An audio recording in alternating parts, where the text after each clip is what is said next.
Buenas, ¿cómo están? Gracias por acompañarnos una vez más en nuestro segundo capítulo de En esto creemos. Buenos días, Pastor Daniel. Buenos días, Pastor Nicolás, es un gusto estar con ustedes. Hoy estamos en el segundo, o mejor dicho, en la segunda clase bíblica, donde vamos a estudiar un tema sumamente importante. Vamos Así a es. estudiar justamente sobre la palabra de Dios. Y, Pastor Nicolás, ¿nos puede recordar un poquito qué habíamos estudiado en la clase anterior? Vimos en el capítulo anterior la introducción, distintas claves a la hora de poder acercarnos a la Biblia, cuál es la actitud que deberíamos tener, cuáles son nuestros objetivos y motivaciones para poder acercarnos a la Biblia de la manera correcta y así poder comprenderla de la mejor manera. Así que bueno, Correcto. para comenzar el tema de hoy, que es sobre la palabra de Dios, le voy a pedir al pastor Daniel que pueda iniciar con una oración y así ya el Perfecto. tiempo es suyo. Oremos. Amantísimo Padre que estás en los cielos, santificado sea tu nombre, Señor. Te damos gracias por esta oportunidad que nos estás dando. Te queremos pedir, Señor, humildemente que tu Espíritu Santo nos acompañe al estudiar justamente sobre la palabra de Dios. Te lo suplicamos humildemente todo esto en el nombre de Jesús. Amén. Como el pastor Nicolás nos ha comentado recientemente, en la clase anterior, él dio algunas pautas de cómo abordar el texto bíblico. Hoy justamente vamos a hablar sobre la palabra de Dios, porque de acá en más, todas las otras creencias justamente se basan en la palabra de Dios. Así que vamos a poner el PowerPoint, pastor, así Perfecto. los televidentes pueden ver. Ahí se ve, pastor. Sí, perfecto, perfecto. En esto creemos la Excelente. palabra de Dios. Exactamente, así que vamos a comenzar rápidamente con el primer tema, con la primera creencia. Es interesante ver, pastor, que ningún otro libro en la historia fue tan amado, pero al mismo tiempo tan odiado como la palabra de Dios. Fue condenada, fue quemada, sobre todo en la Revolución Francesa. Este libro fue prohibido y fue quemado. Interesante eso es historia, no lo podemos cambiar, pero al mismo tiempo hay miles, millones de personas que aman la palabra de Dios, que le tienen reverencia. Ahora, ¿por qué las personas que creen en Dios tienen tanto respeto a este libro? Es interesante ver, pastor, que la Biblia, en realidad, una mejor traducción sería una biblioteca. Es decir, la Biblia contiene muchos libros. En realidad tiene 66 libros. También es interesante ver, pastor, que fue escrita por 40 autores en un periodo de más o menos 1600 años. Ahora, ahí vemos claramente cómo se fue escribiendo este libro. Comenzó por Moisés, que fue el primero que escribió la Biblia. Fue el libro de Job, no fue el Génesis el primer libro que fue escrito. El último en escribir fue Juan el discípulo amado del Señor Jesucristo, que fue escrito en la isla de Patmos. Interesante también que fue escrita en Asia y Europa, y la Biblia, este libro, es el libro más vendido de todo el mundo. Ahora, si vamos a ver cómo se divide la Biblia, vemos que se divide en dos grandes partes, Antiguo Testamento y Nuevo Testamento. El Antiguo Testamento contiene 39 libros. El Nuevo Testamento contiene 27 libros. Ahora, pastor, generalmente cuando nosotros decimos antiguo, ¿qué pensamos? ¿Qué es lo primero que se ocurre o que se cruza en nuestra mente? Y que tal vez es viejo, puede ser. Claro. Por lo tanto, la gente dice, bueno, Antiguo Testamento, bueno, no sirve. Vamos a leer solamente el Nuevo Testamento. Y están cometiendo un error, porque en realidad no debería existir Antiguo y Nuevo Testamento. Podríamos decir, en otras palabras, una mejor forma de expresar es que nosotros tendríamos que decir de la siguiente manera: el testamento antes de Cristo y el testamento después de Cristo. ¿Por qué debemos pensar de esa manera? Porque tiene un hilo conductor tanto el Nuevo Testamento como el Antiguo Testamento. Pastor, le hago Ahora, una pregunta. ¿Por qué es que la Biblia está separada en Antiguo Testamento y Nuevo Testamento? justamente por lo que le acabo de mencionar, pastor. El Antiguo Testamento se escribió antes del nacimiento de Cristo. 400 años antes del nacimiento de Jesús, más o menos, se escribió el libro de Malaquías. Después hay un silencio profético por casi 400 años y después del nacimiento de Cristo, más o menos 50 años, para redondear el número, 50 años después del nacimiento de Cristo, se comenzó a escribir el Nuevo Testamento y más o menos dura unos 50 años hasta el año 100. Entonces, para que se entienda, esto es una división que no salió de la misma Biblia, sino que nosotros la separamos por una cuestión práctica, ¿no? Exactamente, que ahora lo vamos a ver más adelante. Ahora, también, pastor, es interesante ver que el Antiguo Testamento fue escrito en dos idiomas, mayormente en hebreo, y hay pequeñas partes en la Biblia que fue escrito en arameo, sobre todo en el libro de Daniel está la mayoría de las partes que se escribió justamente en este idioma arameo, que son parientes, primo hermanos. Y el Nuevo Testamento se escribió en griego. Entonces vemos claramente que hay 3 idiomas, 40 autores y un periodo de 1600 años. Muchos dicen, bueno, la Biblia es una invención humana, fue escrita por hombres, por lo tanto esto es un cuento de hadas. Pero en realidad, vamos a ver ahora a continuación, no es así. Vamos a comenzar rápidamente con la revelación divina. No vamos a profundizar, pastor, acá, porque no es el punto acá en esta clase tocar lo que es revelación, inspiración e iluminación, aunque vamos a estar hablando.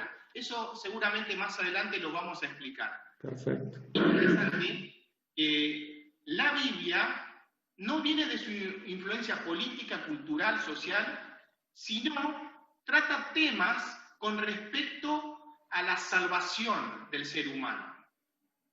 O sea, el libro nos presenta cómo yo puedo obtener la vida eterna, por así decirlo. Ahora, en esta revelación, que es la palabra de Dios, la Biblia, se presenta a una persona, y esa persona es el Señor Jesucristo, que tiene dos naturalezas, es Dios y hombre. Y vamos a ver más adelante que en la Biblia pasa exactamente lo mismo. Ahora, la palabra revelación significa mostrarse. Tenemos la revelación general y específica. La revelación general es la naturaleza. Nosotros cuando contemplamos la naturaleza, contemplamos una flor, contemplamos los animales, como las madres cuidan a sus crías, podemos ver ahí el amor y podemos ver cómo Dios se manifiesta a través de estos animales o a través de la naturaleza. Pero, pastor, la naturaleza, ¿podemos ver todo lo que significa el amor de Dios o no? Creo Indudablemente que no, pastor. claro, nos faltaría un poco. Exactamente. ¿Cómo? Nos faltaría tal vez un poco más, ya que la creación, si mal no recuerdo, gracias al pecado, es hoy en día imperfecta.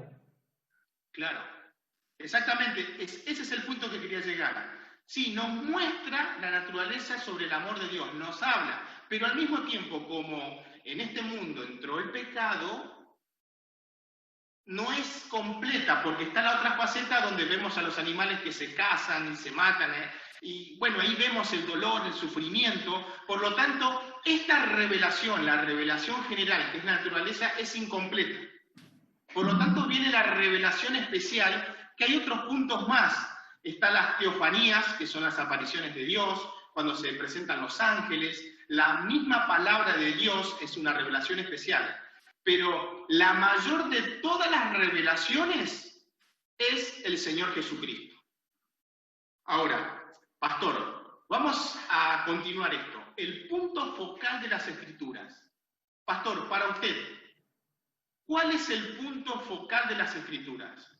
Seguro, Y estoy convencido que así como aparece en la pantalla, es Jesús, Cristo. Es indudable, si nosotros vamos al libro de Lucas o al Evangelio de Lucas, vemos claramente dice que en el capítulo 24 el Señor Jesucristo se les presenta a dos discípulos que iban camino de Maús y dice que Él les dio un estudio bíblico, dice que comenzando desde Moisés, es decir, desde el Génesis hasta Malaquías, que era la Biblia de los judíos, dice que en les mostró que todas ellas hablaban de Él, es decir, del Señor Jesucristo. Es decir, que el punto focal, el centro de las Escrituras, es el Señor Jesucristo. En el Antiguo Testamento era el Mesías esperado. Y en el Nuevo Testamento justamente es el Cristo, el Salvador del mundo. Ahora, pastor, sabemos perfectamente, nosotros que hemos estudiado teología, que tanto Mesías y Cristo significan lo mismo. Mesías es en hebreo, Cristo es en griego. Ambos, estas dos palabras significan el ungido, el que iba a venir y salvar al pueblo del pecado. Ahora, pastor, muchos pueden decir, bueno, hubo 40 escritores que escribieron la Biblia, pero cada uno nos dio su interpretación, su forma de pensar. Sabemos perfectamente que en la actualidad hay un pensamiento en la teología que, bueno, estos pensadores dicen, bueno, en realidad la Biblia, en algunas partes donde el mismo Señor Jehová, cuando habla, es la palabra de Dios. Después, cuando los profetas escriben o reaccionan, es lo que ellos vieron, lo que percibieron de ese encuentro. Esa es la teología del encuentro, pastor, ¿se acuerda que hace un tiempito atrás estuvimos hablando? Sí. Justamente donde se muestra, bueno, el profeta, vamos a poner Jeremías, está reaccionando a lo que ve. Por lo tanto, ahí vemos que están haciendo una diferencia, y usted lo dijo en la clase pasada, pastor, que toda la palabra de Dios es inspirada, no hay niveles de inspiración. ¿Es así, pastor? Sí, además pensaba en esto de que sería muy fácil, o sea, muchos de nosotros cuando ponele vamos a ver una película o cuando nos encontramos con un texto de cualquier libro, tenemos opiniones diferentes, interpretaciones diferentes, y si nos pidieran que diéramos tal vez un mensaje que nos haya quedado, es muy probable que haya sido muy diferente la perspectiva de cada uno. Entonces es como muy complicado pensar que entre 66 autores que vivieron todos en distintos tiempos, lleguemos a un mismo punto. ¿Cómo es? Claro. Ahora, acá dice que Pedro destacó el hecho de que el Espíritu Santo opera a través de los profetas. Por lo tanto, ¿quién es el autor de la Biblia? Dios. Es el Espíritu Santo. Y ahora vamos a profundizar un poquito más. Ahora, hemos visto que revelación es cuando Dios se muestra. Hemos visto que la revelación general es la naturaleza, pero es limitada, no nos puede hablar del todo. Por lo tanto, llega a la específica. Y en este caso, la mayor revelación es el Señor Jesucristo, que vino a esta tierra. Ahora, la palabra inspiración que aparece en la Biblia, básicamente significa soplar. Dice, toda la Escritura es inspirada por Dios. Entonces significa que es soplada por Dios. O sea, Dios les está soplando lo que tienen que escribir a los profetas. Ahora, interesante cómo sigue el pensamiento, y ahora vamos a ver algo, pastor, más adelante. Dios inspiró las verdades en la mente de los hombres, los cuales expresaron estas mismas palabras en sus propias palabras, que fueron consolidadas en las Escrituras. Por lo tanto, inspiración es el proceso a través del cual Dios comunica su verdad. Yo me quedo con esta parte, pastor. Hay otra palabra que utiliza que es impresiona la mente, satura la mente. Es decir, Dios les sopla la idea, les muestra algo, pero después el profeta tiene que escribir con su bagaje mental, ¿no? Con su cosmovisión que tiene cada uno de ellos. Ahora, y acá empezamos a trabajar un poquito con respecto a la inspiración y el proceso. O sea que Dios no es que le agarra la mano al profeta y empieza a escribir. A eso llegamos, a eso vamos. Miren lo que dice acá. proceso. Los profetas tradujeron las revelaciones divinas en lenguaje humano con todas las limitaciones e imperfecciones con las que se haya revestido. Pero aún así, este era el testimonio de Dios. Y ahora viene el punto focal, como usted dijo, pastor. Los hombres y no las palabras fueron inspirados. ¿Por qué hace la diferencia acá que los hombres fueron inspirados y no las palabras? O sea, básicamente lo que está diciendo acá es que Dios no dictó palabra por palabra lo que está en la Biblia. Y eso se llama revelación verbal, por así decirlo, porque si Dios le está dictando al profeta, toda la palabra de Dios sería igual. Y eso lo vemos claramente, pastor, cuando leemos a Pablo. Pablo, filósofo, profesor de profesores de la universidad, dice el mismo apóstol Pedro que escribía muy difícil. Y lo tenemos a Pedro, que era un pescador, un hombre humilde, y está limitado, no tiene todo el conocimiento, no tiene esa cosmovisión que tiene Pablo. Por lo tanto, vemos que ahí se limita a utilizar palabras que él conoce. En cambio, Pablo no, Pablo es profesor de profesores y puede escribir y a veces se complica. Ahora, pastor, vamos a jugar un poquito acá, y esto no lo tenía preparado. Acá estamos viendo justamente la imagen que se presenta en Apocalipsis capítulo 12, la mujer vestida del sol y el dragón de 7 cabezas, ¿sí? Ahora me quiero centrar, pastor, en el dragón. En Apocalipsis capítulo 12, versículo 13, dice que ve un dragón rojo, escarlata o bermejo, dependiendo la traducción de la Biblia. Vamos a quedarnos con la palabra rojo, ¿correcto? Ahora, Juan escribe que vio un dragón rojo. Ahora la pregunta es, ¿qué rojo vio él? Qué complicado. Claro, será el de acá, ¿ves? Se ve el mouse acá, este rojo, de acá abajo, este. Wow. Claro, no sabemos qué rojo, a ver, ¿cambia la situación? No cambia. Vemos que hay muchas tonalidades de rojo, pero claro, ¿qué rojo vio él? Ahora, siguiendo este pensamiento, pastor, cuando vamos al texto original, ahí cuando dice la palabra rojo, una traducción es fuego. O sea, vio un dragón, color fuego. Ahora, el fuego no es color rojo, ¿no, pastor? Y no, creo que es amarillo, creo. No, ahí tenemos. Ahora, yo me hago una pregunta. ¿Qué color de fuego vio él? ¿El de la derecha, que es más amarillo, tiene tonalidades negras, o más blanco? Claro, qué complicado.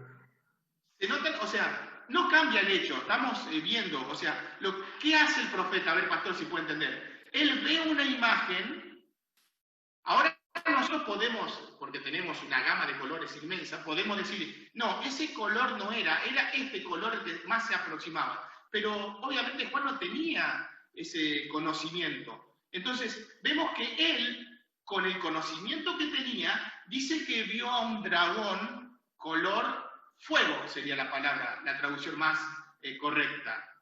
Pero ahora, ¿cuál es la tonalidad? Pero no importa eso. Lo importante es que él, con el conocimiento que tiene, trata de explicar lo que vio.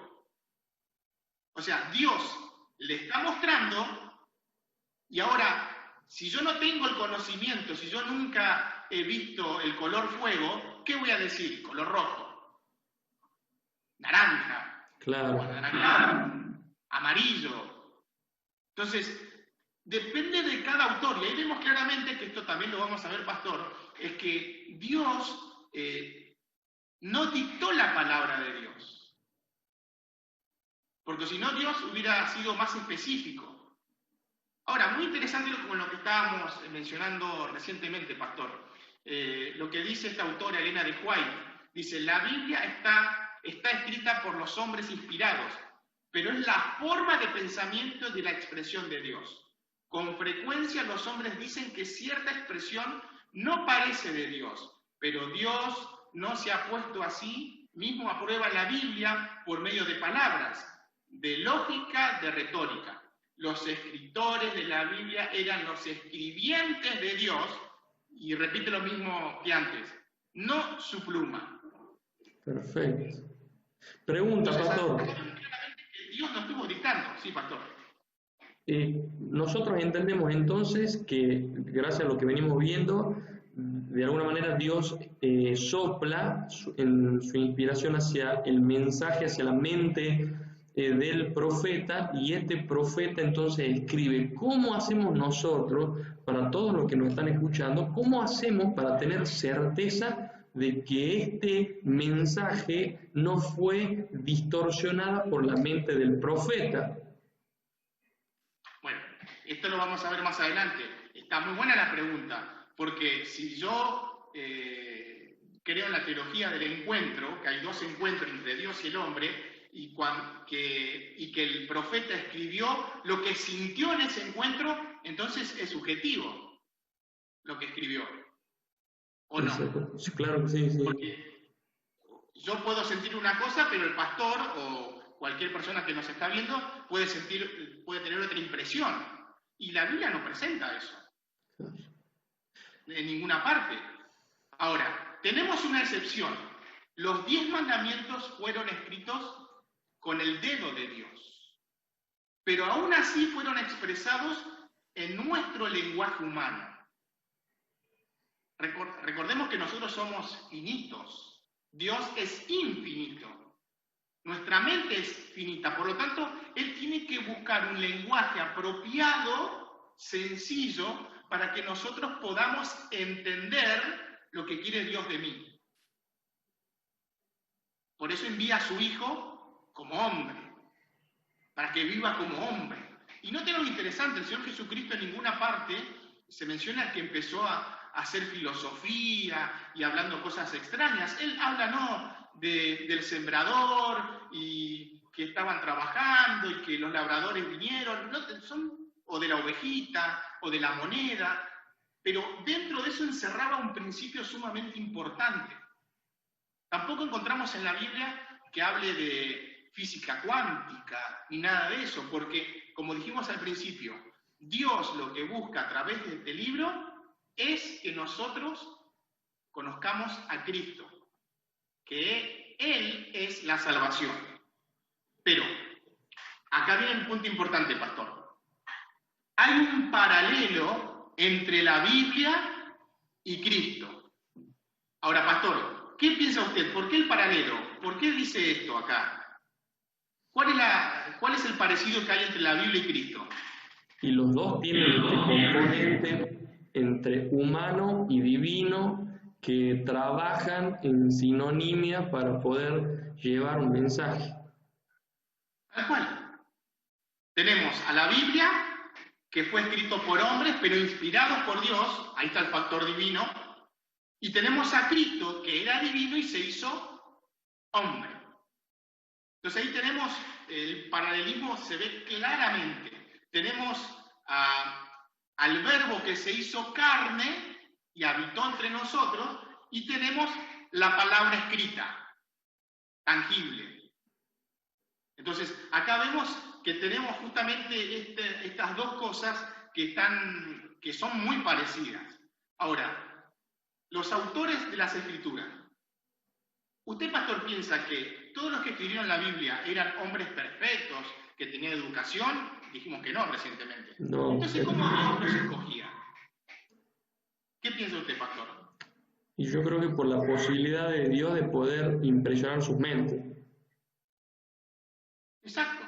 Acá vemos claramente que, y ahora lo vamos a ver también más adelante, no quitó la individualidad de las personas. Las personas necesitaban continuamente depender de Dios. Pero el Espíritu Santo preparó a ciertas personas para que ellos pudieran recibir las verdades divinas. Eso es verdad, no lo podemos negar. Ahora, interesante, pastor, ¿qué piensa usted? A ver, vamos a jugar un poquito acá. No tengo nada, pastor, no se preocupe. Pero dijimos que inspiración literalmente significa soplado. ¿Y qué podemos decir de iluminación? ¿A qué se refiere? ¿Qué quiere decir esto de que Dios me ilumina? ¿Qué piensa usted? Creo que la iluminación, según lo que he llegado a estudiar, es este factor por el cual el Espíritu Santo impresiona las mentes para poder comprender un mensaje. Tal cual. Ahora, ¿quiénes recibían la inspiración? Los profetas. ¿Quiénes reciben la iluminación? Todos. Todos los que quieran estudiar la palabra de Dios, todos los que quieran conocer de Dios, el Espíritu Santo nos va a capacitar, nos va a abrir la mente, nos va a iluminar para que podamos entender el mensaje. Ahora, si nosotros tenemos que resumir, pastor, todo lo que dice la Biblia, porque en la Biblia hay poesía, hay libros apocalípticos como Daniel, el libro de Apocalipsis. Si yo tengo que sacar todo eso, ¿qué es o cuál es el factor importante de la Biblia? ¿Cuál es? Creo que lo que hablan inicialmente, ¿no? El mismo mensaje de salvación de Cristo. Cristo, otra vez. Si yo tengo que sacar todos los libros, bueno, en realidad dijimos que todas las escrituras, hablan de Cristo. En cada uno de los factores, si nosotros vamos, estoy pensando, ¿se acuerda, pastor, del Goel, del Redentor, que se menciona en la Biblia? El Goel, el Redentor, el pariente cercano que tenía que rescatar o vengar la sangre del hermano. Y esa persona tenía que ir y rescatar a su hermano de sangre. ¿Ahí de quién está hablando? Alguien que tiene que venir, rescatar al pariente cercano. ¿De quién está hablando ahí? De Jesús. Del Señor Jesucristo. Lo interesante, solamente podía rescatar a alguien que era del mismo linaje, de la misma sangre, un pariente. No podía ser un vecino, un amigo, no. Solamente alguien que tenía la misma sangre podía rescatarlo. Interesante esto. El Señor Jesucristo se tuvo que hacer hombre para poder rescatar al hombre que cayó en pecado. No podía ser Dios el Padre, no podía ser Dios el Espíritu Santo, no podía ser los ángeles o los seres de otro mundo. ¿Por qué? Porque no tenían la misma naturaleza. Por eso Dios tuvo que venir a este mundo, vivir como hombre, pasar por todas las dificultades que pasamos nosotros y de esa manera rescatar al ser humano. Y ahora el Señor, ¿qué hace? Si yo no puedo entender, me va a iluminar, me va a mandar el Espíritu Santo para que yo pueda entender que nosotros necesitamos aceptar al Señor Jesucristo como nuestro Salvador. Porque si no lo hacemos, estamos perdidos. Ese es el mensaje más importante que tenemos. Este es el Evangelio eterno que aparece en el libro de Apocalipsis. Y justo, miren lo interesante, Evangelio eterno. Evangelio significa las buenas nuevas de salvación. Ahora, ¿cuáles son las buenas nuevas? Que el Señor Jesucristo vino a esta tierra, vivió como hombre, murió y ascendió a los cielos. Y algo interesante dice, el Evangelio eterno. ¿Quién es eterno? Solamente Dios. Por lo tanto, ahí vemos que las buenas nuevas de salvación es que Dios eterno vino a esta tierra, murió por nosotros y nos rescató. Ese es el mensaje que nosotros debemos entender. Y está encerrado en este libro, en esta biblioteca. Ahora, el método que utilizó Dios para comunicarse con los profetas fue a través de sueños, visiones, a veces les habló audiblemente y otras veces a través de impresiones. Ahora, pastor, para aquellas personas que nos están viendo por primera vez, ¿cuál es la diferencia entre sueños y visiones? ¿Cuál es la diferencia entre sueño y visión? Y una era en estado consciente, despierto, y otra era a través de ya el sueño, justamente. O sea, uno estamos dormidos, son los sueños. El otro estoy despierto y el Espíritu Santo utiliza al profeta y incluso lo lleva a lugares que nunca se había imaginado. Tenemos en el libro, en la Biblia, en el Nuevo Testamento, tenemos al apóstol Pablo, dice que se fue hasta el tercer cielo y vio cosas que nadie oyó ni oído escuchó, dice. Entonces, ¿cómo es eso? No lo podemos. Yo a veces cuando digo esto, me imagino, pastor, seguramente usted vio la Matrix, o Matrix. Sí, hace mucho, pero sí. Sí, ¿qué hacían? Le introducían algo y podían entrar dentro de la computadora. No sé, me imagino algo así que hace Dios con la mente, obviamente no necesita tecnología porque es Dios, y lo puede llevar a otros lugares que nunca jamás en su vida estuvo y ve, siente olores, fragancias, se puede tocar, como si fuera que está ahí. Pero en realidad el profeta está acá en la tierra. Ahora, interesante también el contenido de la Biblia. El Espíritu también reveló el futuro y muchas veces la gente se centra solamente en eso, que Dios a los profetas solamente les muestra el futuro. Y eso no es así, ¿o no, pastor? Claro, no, Muchas no, veces los no. profetas dan mensajes de reproches al pueblo. Exactamente, Pero al exactamente. mismo tiempo tenemos libros históricos, como Jueces, Samuel, primero y segundo de Samuel, primero y segundo de Crónicas, los Evangelios y Hechos. Son libros históricos que Dios utilizó, no sabemos, sobre todo los libros de Samuel, no sabemos quiénes fueron los que estuvieron escribiendo, seguramente fueron varias personas. ¿Quién fue el que tuvo que recopilar toda esa información? Ahora, el hecho más destacado que se menciona en la Biblia es el libro o el Evangelio de Lucas. Lucas no era un apóstol. Entonces la pregunta es, ¿y cómo aparece el libro de Lucas entre los evangelios en la Biblia? Es una pregunta interesante. Ahí vemos cómo el Espíritu Santo utilizó a Lucas, en este caso, para que él investigara fehacientemente, con profundidad, y recopile toda la información, y el Espíritu Santo ahora lo utiliza para que lo haga correctamente. Ese es el método lucano, ¿se acuerda, profesor, pastor, que Sí. lo habíamos estudiado en primer año? Muy interesante porque es como una joya dentro de todos los parámetros que Dios utiliza o el proceso de inspiración, revelación de los demás. Exacto. Por eso en los libros de Crónicas, Samuel, Reyes, pasa exactamente lo mismo. El libro de Hechos también es de Lucas.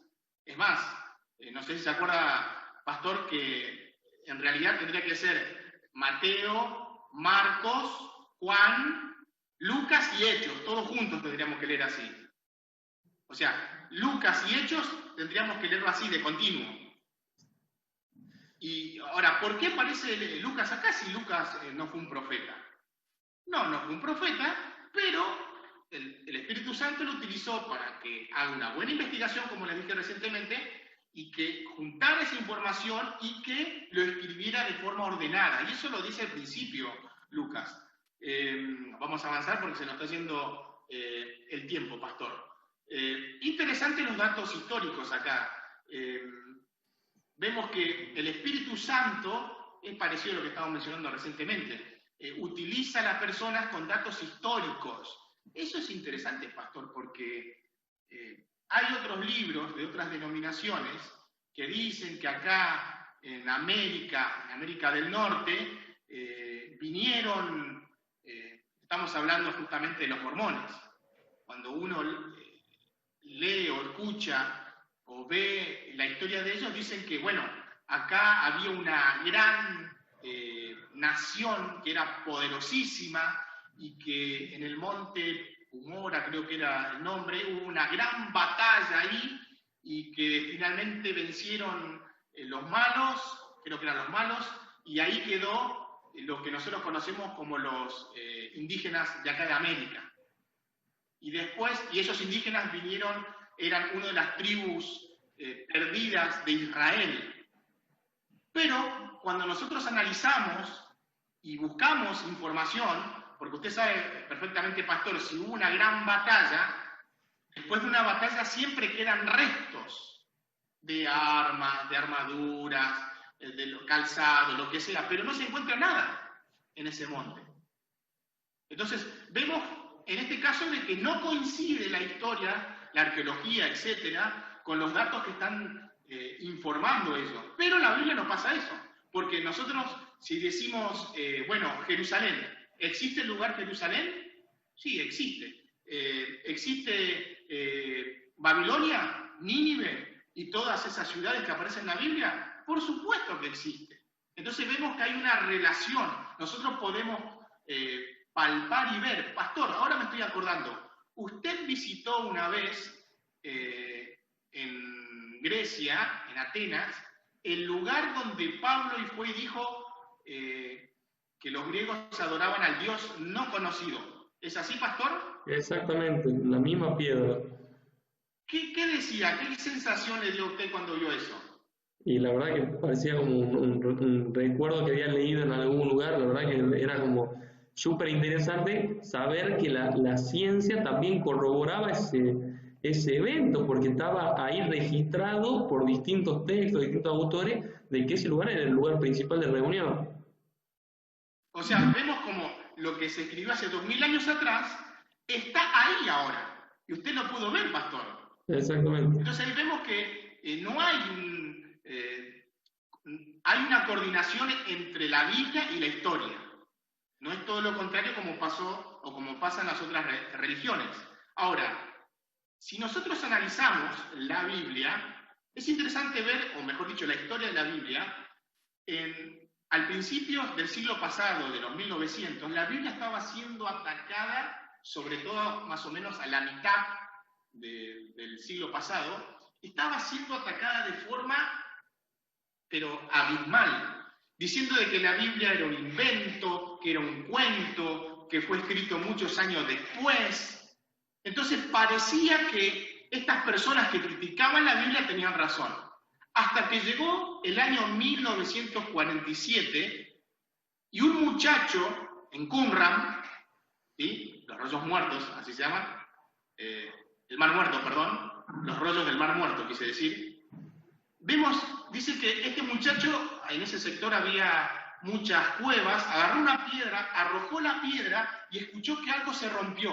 Subió y encontró varias vasijas, y dentro de esas vasijas, ¿qué contenía, pastor? Tenían justamente escritos bíblicos de los primeros siglos. Que databan 200 años antes de Cristo. Ahora, los que criticaban la Biblia decían que era un cuento, que fue muy posterior que se escribió la Biblia. ¿Qué hicieron los que descubrieron esto? Bueno, parece ser la Biblia. A ver, ¿de qué fecha data? Y 200 años antes de Cristo. A ver, se pusieron a analizar y descubrieron que la Biblia en los tiempos de Jesús, o mejor dicho, el Antiguo Testamento, en los tiempos de Jesús, es lo mismo que estamos leyendo ahora. O sea, a ver, a ver si lo explico también de la misma manera, pastor.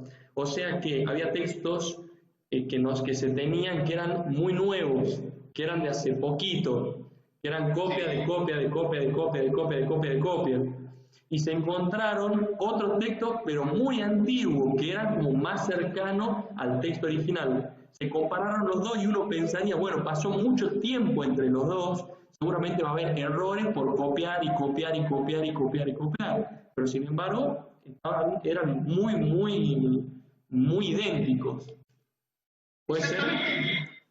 Entonces llegaron a la conclusión de que en un 97%, nada, es que la diferencia es mínima y tampoco es que cambian las doctrinas o lo que enseñan, son errores gramaticales o algo así, nada más que eso. Pero lo que ellos descubrieron que la Biblia que nosotros tenemos ahora es la misma Biblia que tenía Jesús cuando él vivía en esta tierra, o 200 años antes. Entonces ahí vemos claramente como la Biblia que fue tan atacada, que sigue siendo tan atacada, es la misma que leía el Señor Jesucristo en la sinagoga. O sea que podemos confiar plenamente en eso. ¿Cómo? O sea que podemos confiar plenamente en que el mensaje se conservó hasta los otros días. Tal cual. Tal cual. Entonces, vemos como Dios siempre obra para preservar su palabra. Cuando llegó el momento oportuno, cuando estaba siendo atacada y parecía que la iban a destruir completamente, aparecen estos textos en Qumran. Y ahí vemos que claramente que la palabra de Dios no cambia. Bueno, acá vemos algunas reivindicaciones de las Escrituras. Cuando los profetas escribían, ellos decían que fue palabra del Señor. Así dice el Señor. Nunca dijeron, bueno, yo estoy escribiendo esto porque el Señor me mandó o el Señor me dijo. No. Siempre era o se menciona que Dios es el autor de este libro. También vemos la autoridad de la Biblia, el Espíritu Santo y la autoridad de las Escrituras. Nadie puede llamar a Jesús Señor, sino el Espíritu Santo. Sin la iluminación del Espíritu Santo a nuestra mente, la Biblia jamás podrá ser entendida correctamente o reconocida como la expresión autorizada de la voluntad de Dios. O sea, solamente el Espíritu Santo nos puede capacitar a nosotros para que podamos llamar al Señor Jesucristo Señor. Usted sabe, pastor, perfectamente que cuando nosotros decimos Señor, significa que Él es nuestro amo, nuestro dueño.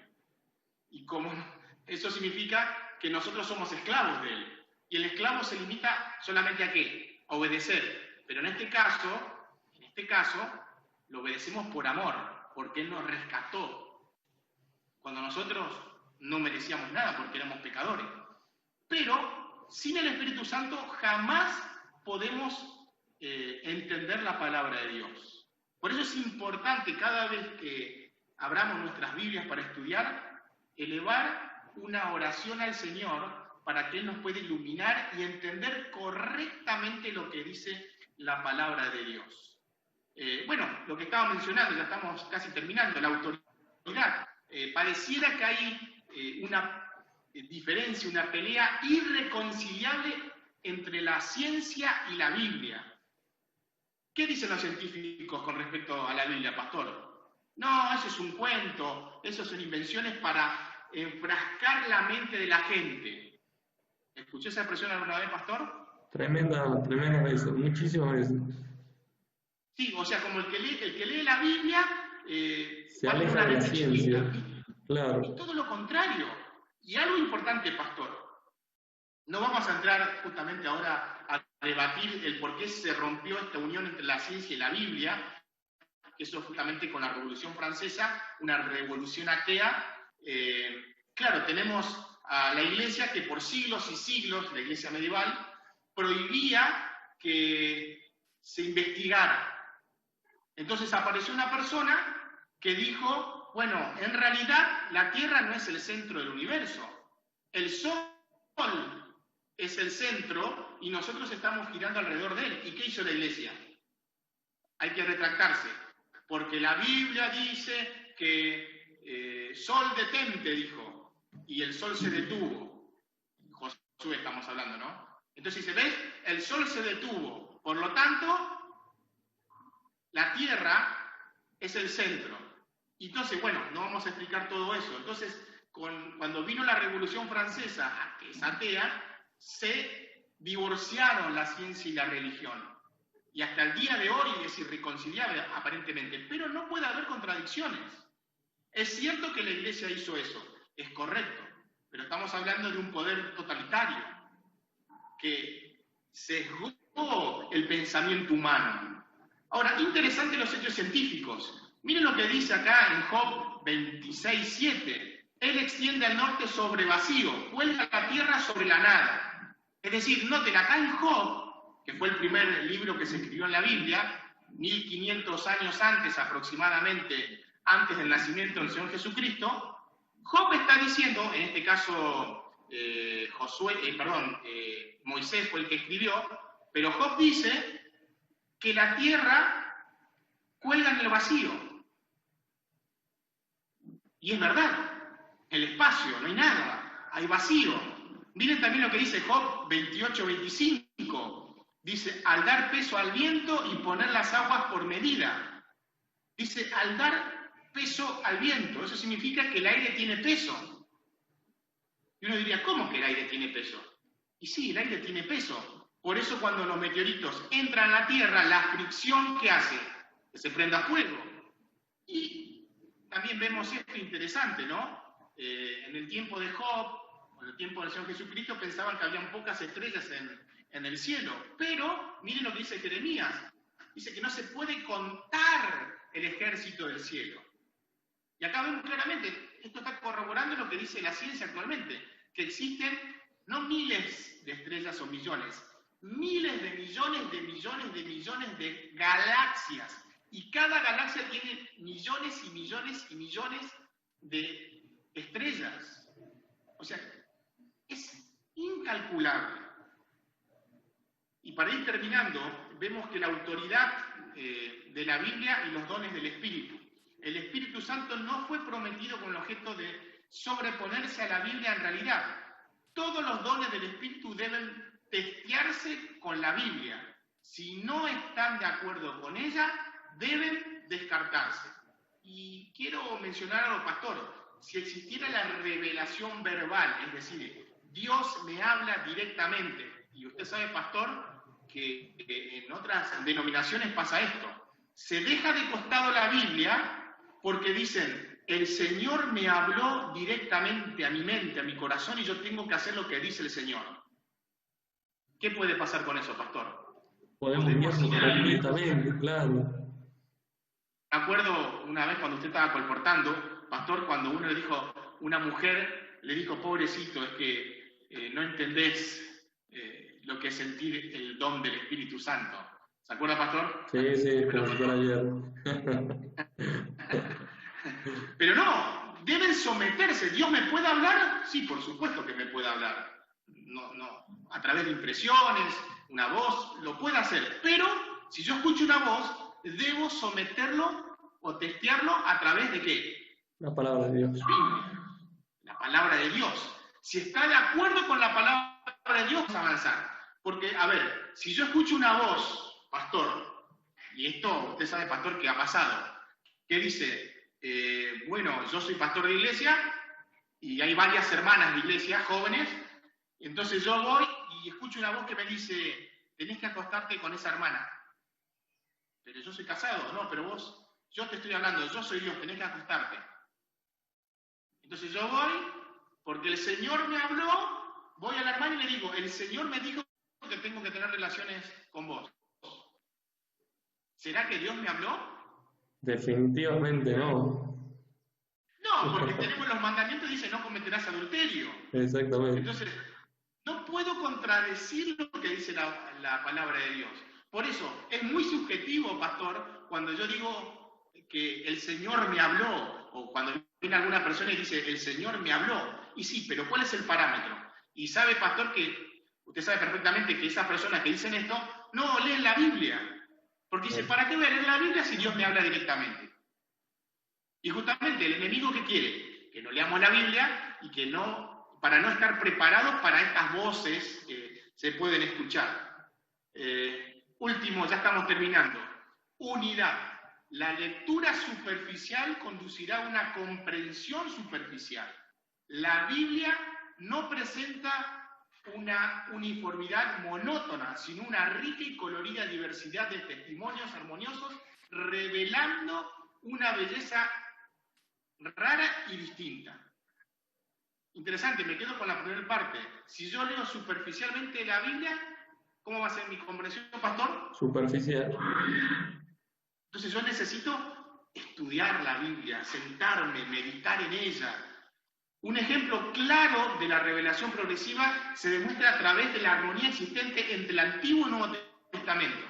Aunque hayan sido escritos con intervalos de varias generaciones, son inseparables y no presentan una contradicción en las verdades que revelan. Es lo que mencionábamos anteriormente. Y usted también mencionó eso en la clase pasada, la unicidad de la Biblia. Hay un hilo conductor. Hay alguien que trazó todo esto, y el autor es el Espíritu Santo. Por lo tanto, no puede haber contradicciones.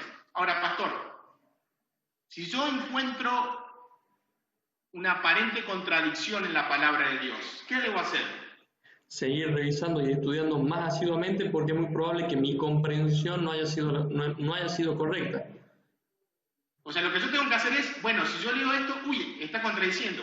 Pero yo no me tengo que dar, no, a ver, si acá dice que los muertos nada saben, que en el sepulcro donde tú vas no hay ciencia, ni obra, ni sabiduría, cuando yo leo la historia, o mejor dicho, la parábola del rico y Lázaro, y dice que Lázaro fue al seno de Abraham y el rico fue a un lugar donde había fuego, aparentemente. Entonces dice, murió, dice, y ambos fueron, uno al seno de Abraham y el otro al infierno. Y lo dijo el mismo Señor Jesucristo. Y parece que está contradiciendo lo que dice Eclesiastés. Entonces, ¿qué debo hacer, pastor? Bueno, debo empezar, como usted dijo, tengo que ver el contexto en que fue escrito, el contexto inmediato, ¿no? El contexto de las Escrituras, qué dice la Biblia con respecto, toda la Biblia con respecto al estado de los muertos, y después tengo que investigar también, bueno, el contexto social cuando escribió o dijo eso el Señor Jesucristo. ¿Por qué lo dijo? Entonces voy a encontrar ese texto que aparentemente el de rico y Lázaro está diciendo de que hay vida después de la muerte, en realidad no está diciendo eso, está diciendo todo lo contrario. Pero si yo hago una lectura superficial del texto, voy a tener una comprensión superficial. Exacto. Pastor, hemos llegado al final. En la próxima clase vamos a estudiar justamente este tema, la deidad. Muy bien, la verdad que fue muy interesante. Hemos visto distintas pautas para saber qué significa este mensaje, que Cristo es el centro, que hay un perfecto equilibrio entre el Antiguo Testamento, entre el Nuevo Testamento, información también sobre los autores bíblicos y por sobre todas las cosas, y creo que es lo más lindo con lo que nos podemos quedar, es que podemos confiar en la palabra de Dios, ya que el Espíritu Santo ha cuidado desde la inspiración a los profetas y su revelación hasta la iluminación en nuestras vidas para poder llegar hacia la palabra de Dios. Así que me quedo con eso yo, pastor, y nos vamos despidiendo entonces de las personas que nos están viendo, invitándolos entonces en nuestro próximo capítulo a observar y nadar en este mundo de información que el Señor nos deja sobre Él mismo. Así que vamos a tratar de seguir conociendo en esto. Le voy a pedir, pastor, si se quiere, nos quiere decir algo más, nos quiere despedir. No, simplemente mandarles un saludo, que puedan compartir estos videos a través de los links que vamos a estar mandando. Vamos a estar siempre avisando a los hermanos, a tal hora comienza la clase bíblica, en esto creemos. Y más que nada es para conocer un poquito más nuestras creencias, pero al mismo tiempo para que las demás personas puedan conocer en qué creen los adventistas del séptimo día. Amén. Perfecto. Nos despedimos entonces, pastor. Muy bien, hermanos, les mandamos un fuerte abrazo, los esperamos en la próxima clase con un nuevo tema que vamos a hablar justamente sobre la deidad o divinidad. Que el Señor Jesús les bendiga. Que el Señor los bendiga, nos vemos la próxima.